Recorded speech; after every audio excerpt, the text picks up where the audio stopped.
ముఖ్యంగా ఇది 100% ఇది తెలంగాణ ప్రజల 4,00,00,000 మంది తెలంగాణ ప్రజల అయ్యజాగిర్ ఇది. పవన్ కళ్యాణ్ ఆయన పుట్టింది ఆంధ్రలో పుట్టిండు.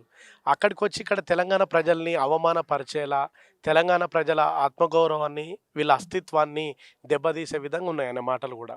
ఇంకోటేంటంటే పవన్ కళ్యాణ్ గారు అవకాశవాద రాజకీయాలను చేద్దామంటున్నాడాయన. అంటే స్వార్థపూరితమైన రాజకీయాలు, అవకాశవాద రాజకీయాలకు 2 నాలుకల ధోరణి, 2 కళ్ళ సిద్ధాంతం. ఆనాడు తెలంగాణ ఉద్యమం జరిగే సమయంలో ముఖ్యంగా పవన్ కళ్యాణ్ గారు ఏమన్నాడు, నేను తెలంగాణ ప్రత్యేక రాష్ట్రానికి నేను వ్యతిరేకం అని చెప్పిండు.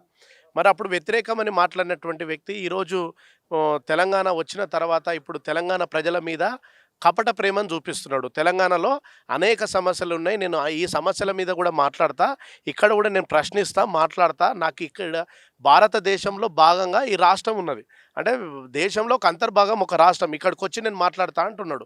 మరి నీకంత చిత్తశుద్ధి ఉంటే తెలంగాణ ప్రజల మీద, ఇక్కడ ఉండేటువంటి 4,00,00,000 మంది ప్రజల మీద నీకు అంత చిత్తశుద్ధి, అంత బాధ్యత ఒకవేళ నీకు ఉండి ఉంటే, మరి ఆనాడు తెలంగాణ ఉద్యమం జరిగే సమయంలో ఈ తెలంగాణ రాష్ట్రం రావాలి, ఇక్కడ నీళ్లు, నిధులు, నియామకాల కోసం కొట్లాడుతున్నారని ఆ రోజు నువ్వు ఒకవేళ మాట్లాడి ఉండి ఉంటే, తెలంగాణ కోసం నువ్వు మద్దతు ఇచ్చి ఉంటే తెలంగాణ ప్రజలు నిన్ను స్వాగతించేటోళ్ళు. ముఖ్యంగా ఒకటే ప్రశ్న మేడం ఏంటంటే, తెలంగాణ ప్రజలు నిన్ను ఎందుకు వ్యతిరేకిస్తూ ఉన్నారు? తెలంగాణ ప్రజలు నువ్వు తెలంగాణకు రావద్దని ఎందుకు వద్దంటున్నారు అంటే, నువ్వు ఆనాడు తెలంగాణకు వ్యతిరేకంగా మాట్లాడినావు కాబట్టి మా ప్రాంతాన్ని అవమానించే విధంగా, తెలంగాణ ప్రజల ఆత్మగౌరవాన్ని, తెలంగాణ ప్రజల అస్తిత్వాన్ని దెబ్బగొట్టేటటువంటి విధంగా, వీళ్ళను బాధ పెట్టేటట్లు నువ్వు మాట్లాడినావు కాబట్టే నీకు ఈ తెలంగాణ ప్రాంతానికి వచ్చే హక్కు లేదంటున్నారు. ఇంకొకటి, ఇక్కడ నీకు రాజకీయం చేయడానికి కూడా నీకు అవకాశం, నీకు హక్కు కూడా లేదని ఎందుకు అంటున్నావు అంటే, నువ్వు ఆ రోజు మాకు వ్యతిరేకంగా మాట్లాడినావు కదా.